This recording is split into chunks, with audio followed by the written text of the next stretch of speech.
solar power does work in Ireland. It's probably one of the most commonly asked questions when people look at Ireland's climate and they look at the fact that we do have long months where it is cloudy.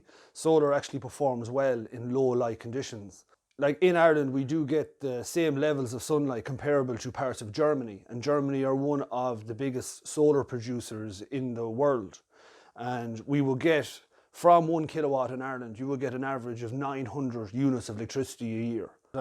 We've installed solar panels in Ireland that have, with the aid of a battery storage system, has saved people up to 70% on their electricity bills, providing free electricity and hot water to them. The technology in Ireland is proven. We have data to back it up from installations that we have all around the country to show that the systems do work, there is a return, they do generate a high amount of power in the summer, and they do work in the wintertime at low light conditions.